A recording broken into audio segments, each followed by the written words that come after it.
every force of good in the world, there is evil. Innocent people will die. Every war has its casualties, Clark. Now, the fate of the world will once again rest on the shoulders of Krypton's last son. But this is one battle he will not fight alone.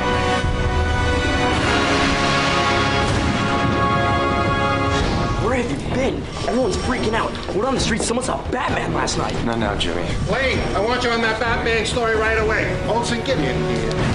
That's all we need is that masked lunatic running around the streets of Metropolis. Bruce Wayne. There's something about him. Yeah, there certainly is. Why don't you trust me? You let people get too close. I can't risk that. That's the difference between you and me.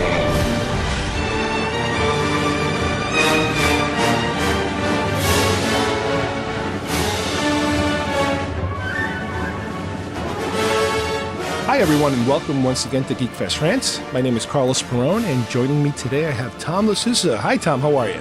Hey, Carlos. How's it going? Pretty good, pretty good. Today, we are going to be tackling a subject we haven't touched upon ever, but it's one of these things that keeps popping up when you are on the internet researching any kind of movies that, you want to look into and what's coming up and this and that. And every now and then, you'll see these fan films that pop up. We're going to be talking about fan films, homemade fan films. The scope is pretty wide in terms of you see stuff that's pretty rough, homemade, and then you see stuff that is like, oh my God, this is like some little mini trailer somebody made, in an actual studio with real actors. It's amazing the scope of what you see. And the purpose of this varies. A lot of it is done just for fun. And nowadays, with all the modern equipment and the distribution of whatever you're doing, it could be a resume for your next job, especially for wannabe filmmakers. So, Tom, why don't you tell us a little bit about, the history of what you've learned of where these fan films come from? Absolutely, sure. One of the things I wanted to do before we started talking today was I wanted to try to find out a little bit of the history of fan films. And it turns out that one of the earliest fan films that's actually known and still in a case somewhere in a library is a fan film from somewhere around 1926. And it's based on the Our Gang, aka Little Rascals. So it's an Our Gang Little Rascals fan film, which is pretty amazing when you think about it, that somebody watched those movies. I guess they went to their movie theater and they paid their nickel, they watched them, and then they said, I could do something like that with a camera. Just trying to imagine what they did and how they did that in 1926 and trying to explain to some of their friends, hey, we want to do our version of Our Gang. It's just mind-boggling, but that's where it all kind of started off. And, and back then, I'm sure the equipment wasn't cheap. Oh, I can't even imagine, right? Exactly. Carrying around that giant camera and, and lugging it around with I can only imagine how much the film cost and everything like that. Yeah, absolutely. I think also what's important, that I mentioned a little bit before, is granted, what's the intent? The intent, you imagine a fan of a film, a series, whatever, you want to replicate it. But the bigger intent is not only doing something, but showing it. You have to, most likely nowadays, or even back then, have a way of actually displaying what you did. And nowadays, it is so much more accessible to the entire world. Whether stupid little film or amazing little film you did, you have the distribution method nowadays to show it to everybody. Absolutely. You think back to, a long time ago when we were in college, and we were talking before we started this about some fan films. Case in point, 1997 brought the fan film Troops, which of course was a parody of Star Wars and Cops. And, I remember seeing it. I think somebody had a CD, that they had burned a copy of it on, and so we had to watch it. It was passed around from person to person and popped onto their computers. But now, you just go onto YouTube and you type in Troops, and then you get that, and then you'll get about 6 or 10 other Star Wars fan films. So, today it's so much easier now to be able to find them and watch them than certainly back then. I know that there was one fan film from 1992 called Spider-Man: The Goblin's Last Stand, and you can find it also. You can find that on YouTube. Yeah, we're going to try to include as many of these links for you guys to look at. Absolutely. But you look at it and you can see that this film, it's fuzzy, and you can totally tell that this was made with a, with a VHS camera, which means that it was passed around on VHS tape, from person to person, and, and just probably, word of mouth, and here, check, you got to see this, and so somebody watched it in their basement and then passed it to the next person and passed it to the next person. So, certainly up until a couple of years ago when we had, the instant gratification of YouTube and other similar, technology, it was certainly a big effort to get fans to see these fan films. When I imagine that, like I said before, without YouTube or any type of internet, in the 70s, that's the earliest I can remember of actually late 70s, early 80s, being able to see something that was created by somebody. I remember somebody did a satire of Star Wars called Hardware Wars. Hardware Wars, of course. And obviously, you're talking about this is shot on film. It's not a little kid at home. It's a little more advanced. It was an actual production, very low end. And back then, you could almost categorize it, and maybe that's what it was categorized back then, as a short film. Not necessarily a fan film, but obviously they're parodying Star Wars, and it was a funny little quirky film with, actors mimicking their lines and this and that and some very rough special effects. And that sort of a thing just, it wouldn't get around. You couldn't see it anywhere. I actually saw it because during the 80s when I had HBO for the first time, HBO would sometimes show short movies in between films. They would have these little bits of, it's not modern like now where it's like now in between showing movies or in between showing their own TV shows, they have entire produced, little entertainment news and this and that. But back then it was almost like they were trying to fill time in between movies. And they would show sometimes, I remember, they would show Hardware Wars and some other things like this.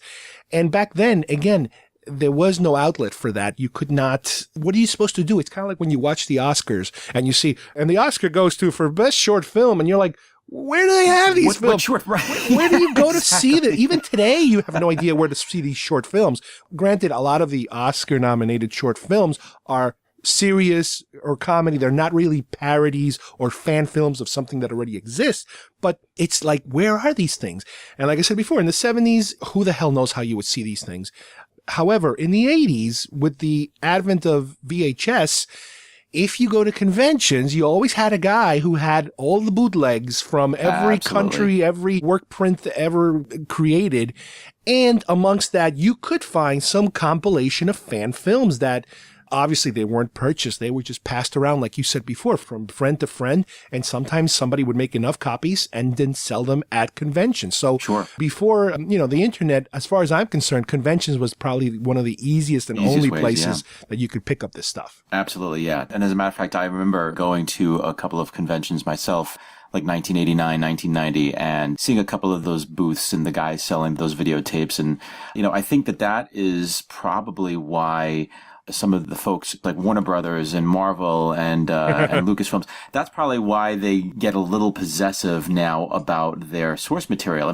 Like we were said, fan films are usually almost always made by amateurs with a love for the source material. Right. But then you get some of these films that are made, for example, as school class projects or as a demo reel for a filmmaker who's trying to break into Hollywood. But most times out of most, none of these films are made for the purpose of making money, but they still get a mixed reaction from the original powers that created the characters. Right. Sometimes, like you said, they're very protected, and sometimes they kind of go along with it. I know that, for example, Lucasfilm, for I don't know how many years now, they even had their own fan film festivals going on. Absolutely. And they would encourage people to do that sort of thing. But some other places, forget it. They get wind that you're doing something and it's like, you can't use their music, you can't use the reference, you can't use this, you can't use that.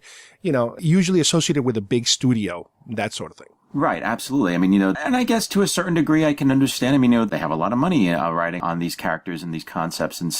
And they're getting ready to put out their big, ginormous production version of Man of Steel or whatever the heck it is. And so I guess, they get concerned if somebody's looking to try to make money or gain recognition, on the original source material. It would be nice, though, to see a little flexibility. Yeah. Especially, say, for example, a budding filmmaker, and one that comes to mind is Sandy Kolera. Sandy put out back in 2003, he put out the short Batman Dead End. And Batman Dead End was an amazing little video where Batman is chasing down the Joker, and he captures the Joker, but then the Joker is killed by an alien from the Aliens franchise. And so Batman finds himself facing, an alien, and then suddenly what comes up behind him? A predator. And it leaves off very ambiguous of Batman facing down these two powerful aliens, and it was obviously made solely for the purpose of the filmmaker to show this is the kind of stuff I can do. Hey, Hollywood, check me out. Talk about multiple studios coming after you. Oh, God, absolutely. Absolutely. And then in 2004, he came back with the same actor playing Batman, and that actor was actually a bodybuilder known as Clark Bartram. And he brought Clark Bartram back, and I forget who he brought for the other role, but it was his version of World's Finest. And it is a phenomenal little video of, the first meeting of Batman and Superman, and you've got Lex Luthor, and you've got the Daily Planet and everything like that. And you watch it, and, and again, the two actors playing Clark and Superman, we're not talking like they're Academy Award winners here. I mean, Clark Bartram is trying to read his lines here, and I keep saying Clark because that's his name, but then I don't mean to be making people think I'm talking about Superman. But, you watch what this guy did, and you're like, oh my God. I mean, he actually has pretty amazing special effects here. I mean, he at one point he's got the two of them in the Batcave. At one point he's got Lex Luthor wearing his battle armor. It's also interesting how he mixes up very diehard comic book concepts and designs, costumes. But then with Batman, he kind of goes a little in both directions. He kind of doesn't exactly mimic the films, but it seems to have this aura of the films. Maybe it's because we've seen them so many times. Possibly. I kind of looked at his approach to Batman very similar to what Alex Ross did. Okay. But yeah, I could definitely see, why we would be thinking a little bit more about the movies. But sure enough, he tried to show it at Comic-Con in 2004, and Warner Brothers was like, nay, you don't get to do that. Oh, you don't man. And I think, he tried to fight it. He was like, I'm not trying to make money off this. As a matter of fact, I'm trying to do this to get your attention.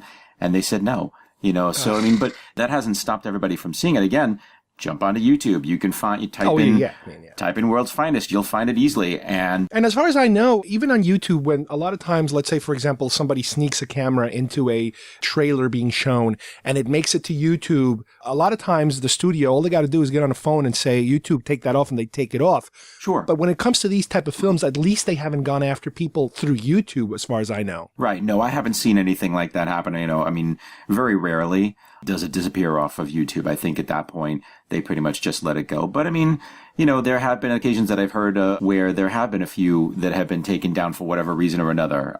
I guess it really depends. And I think part of the issue is also, like we said, I mean, the folks who own the creative rights, they're in the middle of trying to make their own version or they're very protective of their investments. Right. And I think it also, they have their own vision as to what they think the character or the genre or the story is going to be.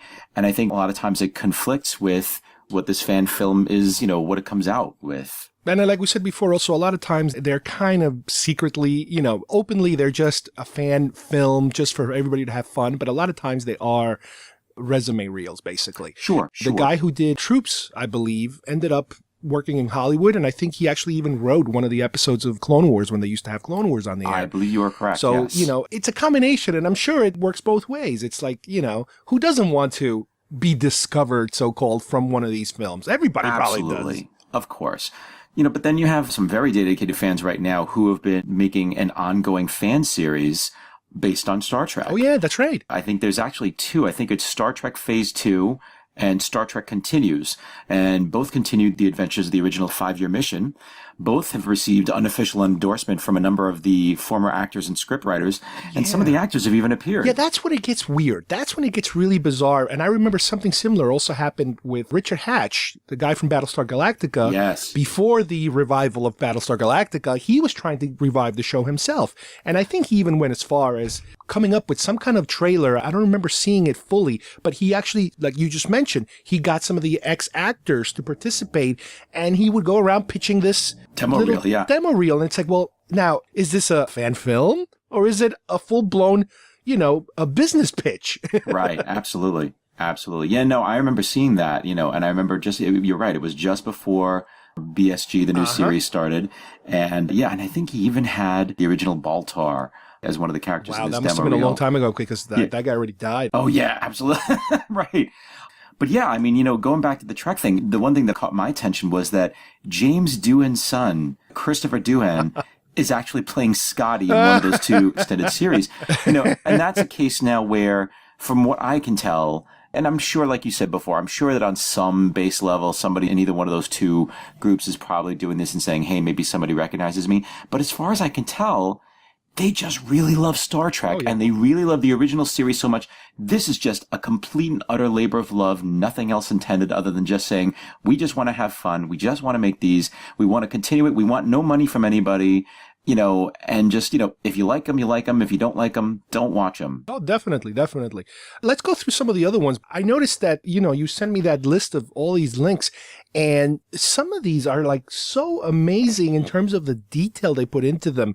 There was one called Grayson. Oh, Grayson, yes. Grayson is fantastic. Holy smokes. And it's like he kind of kept it in the 60s style of dress and even acting. And you can tell it's all a trailer. In other words, it doesn't look like it wants to be more than just a trailer. Right. And it's like, wow, this is pretty good. And that's another subdivision of these fan films. I mean, you do have some that are just, fan quote unquote trailers, which are just, made to be some sort of imaginary preview to an imaginary movie that's never going to be made. Never going to be made. Right. Or then you have a couple that are a full blown, short, 15, 20 minutes long or 5 minutes long or whatever. But Grayson is fantastic in basically telling the story of Dick Grayson, not as Nightwing, but as a former retired Robin who's married to Barbara Gordon and has kids, and Batman is murdered. And he basically comes out of retirement to avenge Batman's death. Now, what's interesting is if you watch the production, you'll see at one point there is a photograph of what looks to be Batman and Robin, and they used Adam West in the picture. I think, they kind of use a little, Photoshop to make the costume look different, but you can see the familiar Adam West jaw there. I was wondering about the narration, the voiceover. To me, it sounded so much like Adam West. I think it's actually the actor playing the... Alfred, is it? It's either Alfred or the Commissioner. Oh, okay. Because it sounds... I don't know if they're doing it on purpose, but it to me was like, wow, did they actually get him to do this? Right, yeah, exactly.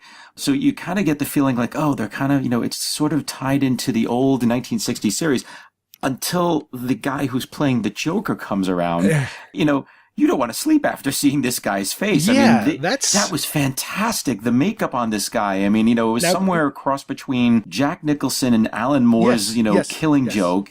Disturbing. And there's so many little tiny cameos in it. Yes. And again, to me, they remind me of, the TVs. Adam West, the Penguin is there. I think the Riddler might be there too in a quick shot. And even in that one, you have an older Superman, again, kind of suggesting that this is definitely a spin from the 1960s because that actor's got a little bit of gray going on in his hair and stuff like that. So yeah, absolutely. It's interesting. It's like when you see what year these things were done, and they're scattered everywhere. You wonder, what happened to these guys, these filmmakers? Did they actually get anywhere, or was that it? Right. Absolutely. Yeah. Now, some of them, like we mentioned before, are very rough. This one wasn't, but some of them are like super high-end looking things. And it particularly comes to mind the one you sent me about the Punisher. I mean, like, not only is it super slick looking, but top-notch actors. Top-notch actors in that... It's like, what the hell? It's Thomas Jane. I know. He's the Punisher. It's the Punisher, right. It's Thomas Jane in this short of the Punisher Dirty Laundry, basically. And it's a great little thing of of showing the Punisher at some point in his life where he's just trying to keep a low profile. He just doesn't want to be bothered anymore for whatever reason, whatever's happened, that he's trying to get very low key and just live his life.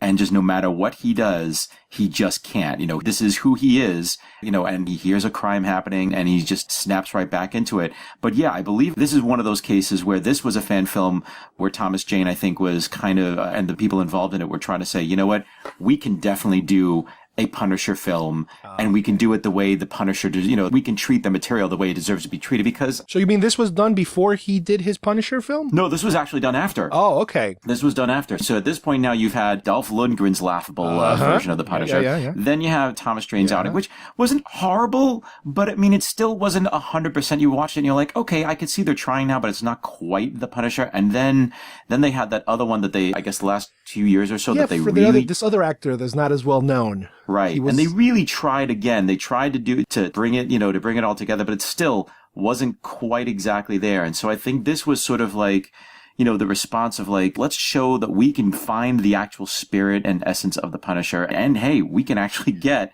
Thomas Jane, who played the Punisher, to do this. And Ron Perlman also was in. Yeah, absolutely. It's like, wow. It's good to have friends. Right, Hollywood friends. Oh, man. Now, let me mention another one, which is a completely different subject matter, Voltron.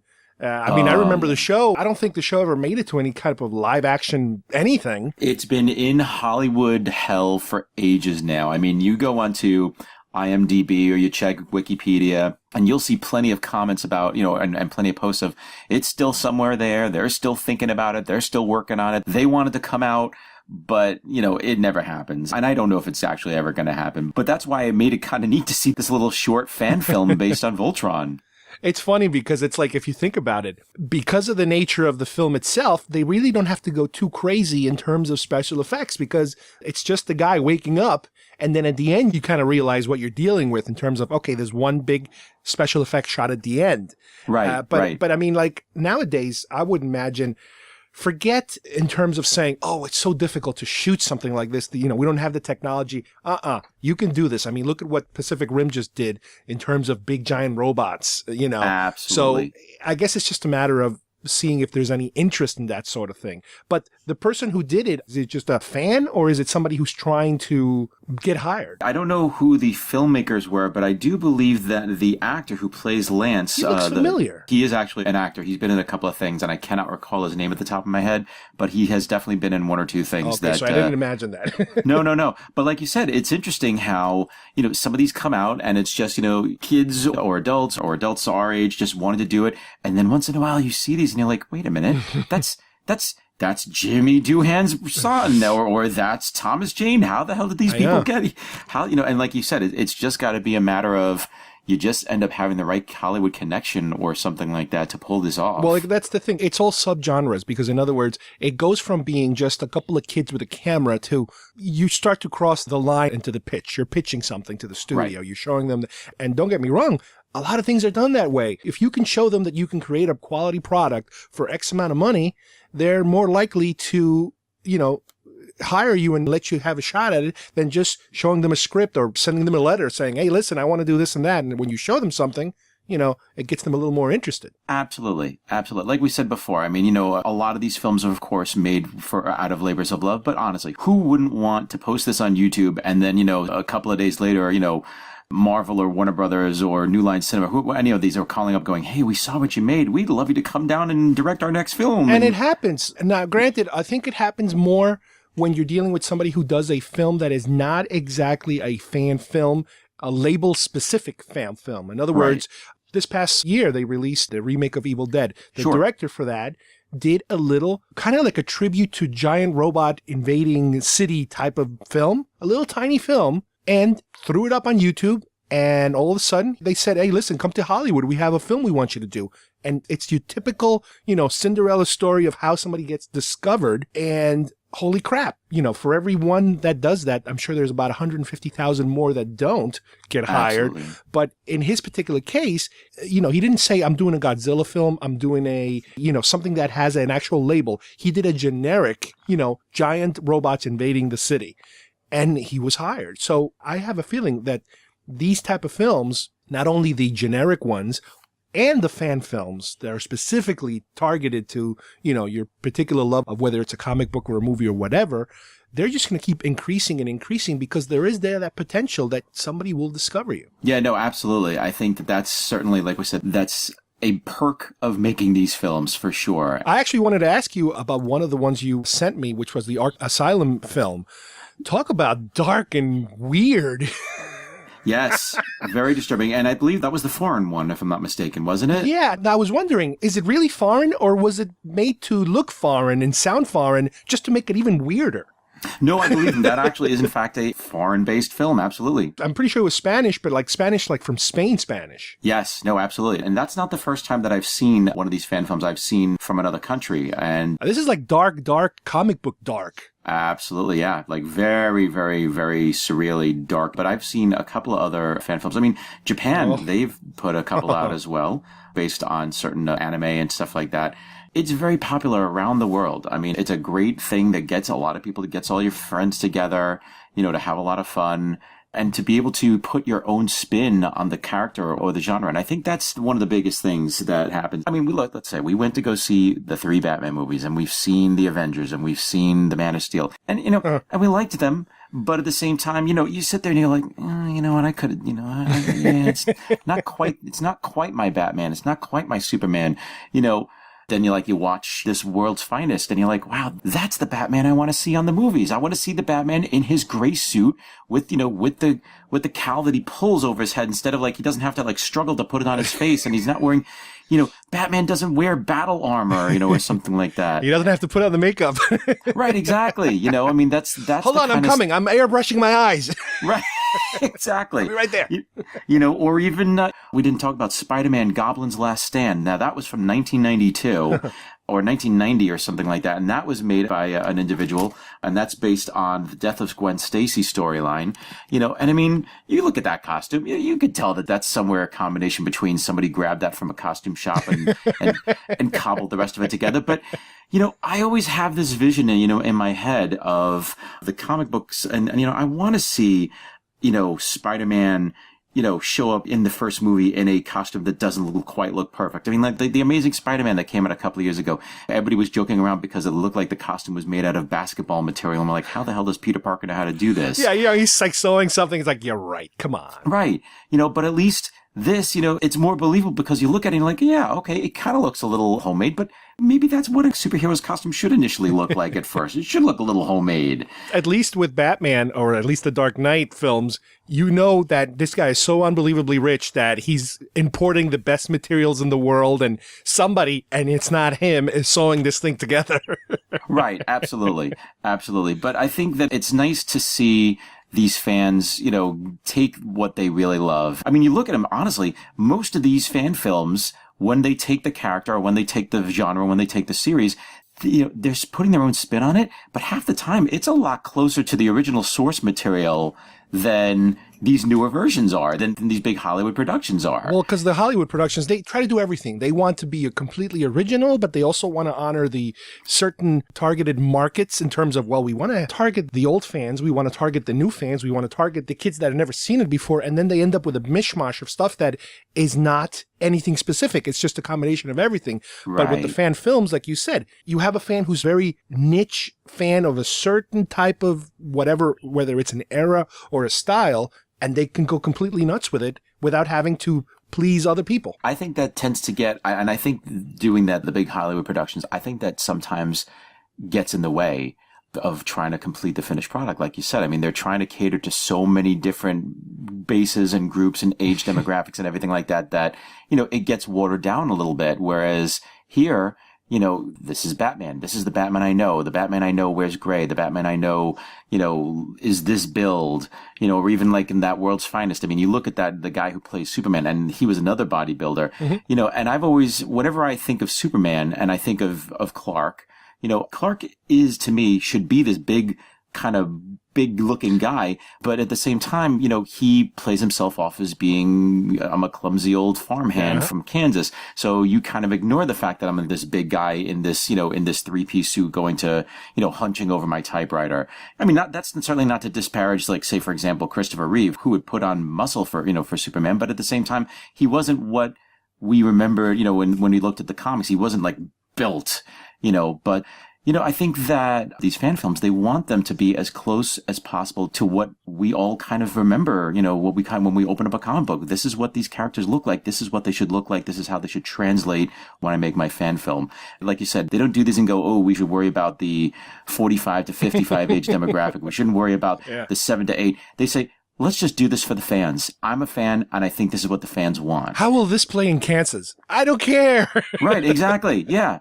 Absolutely. And the funny thing is, you look at the comments on a lot of these YouTube videos, and a lot of times they say the same thing over and over. Why is this not what Hollywood is giving us? Why doesn't Hollywood give this to us? Because this is what we want. I think another motivator for making these films, not only in terms of, like we said before, for the super fans or for somebody who's actually trying to get a job out of it, but I think there's a third possibility, and that is when you know for sure that some franchise is dead in terms of for a fact that they no longer want to make more films, or at least you're going to be at least another 10 years before you see something else. It's a way of keeping it going too. In other words, you're supplying the fans that are out there with something, or you're continuing something that was created. And that, to me, comes to mind, once again, the last Dredd film, where the film wasn't very successful. At the time, the hope of a sequel coming out wasn't very well, passed around in terms of from the money it made. It didn't look like they were going to do anything. And I know that there was a fan film put out not too long ago that was amazing in terms of how close quality-wise to the film that was put out before. And it's kind of like, wow, this thing could be made. And, the rumblings, especially after Comic-Con, is that, the video sales are very good. They can probably do the film cheaper because they don't have to recreate everything from scratch anymore.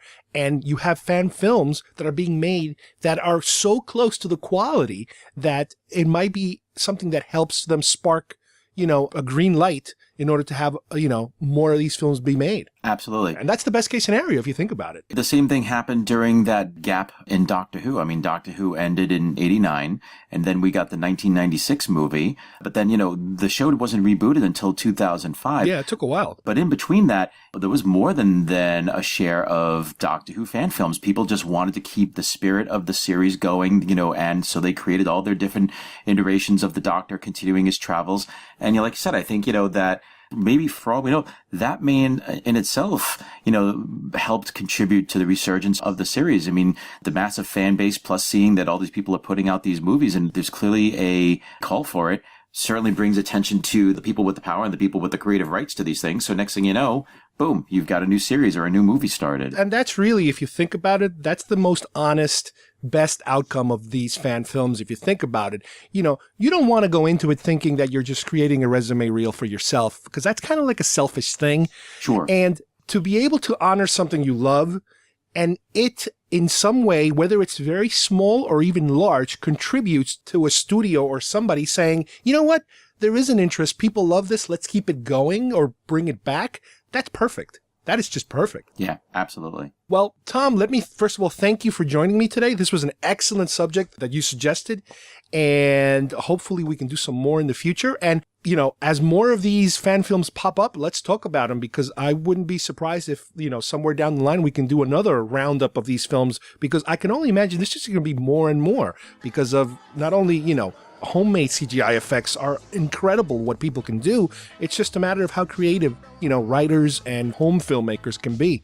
So, absolutely. Like I said, I wouldn't be surprised if we do this again. I would love to. And, one of the great things also to end off, we were talking about YouTube a lot, but social media has made fan films even more accessible. So, there's a couple that I follow, like Bat in the Sun Productions, and there's a Batgirl series that, you can easily find them on Facebook. And so you don't even have to search anymore. You can just type, follow their Facebook pages and they'll let you know when their shows are out. That's amazing. Not only do you have the means of getting them out there, you can even promote them now from your own home. It's amazing. Absolutely. So yeah, we could definitely touch base about this on a future date.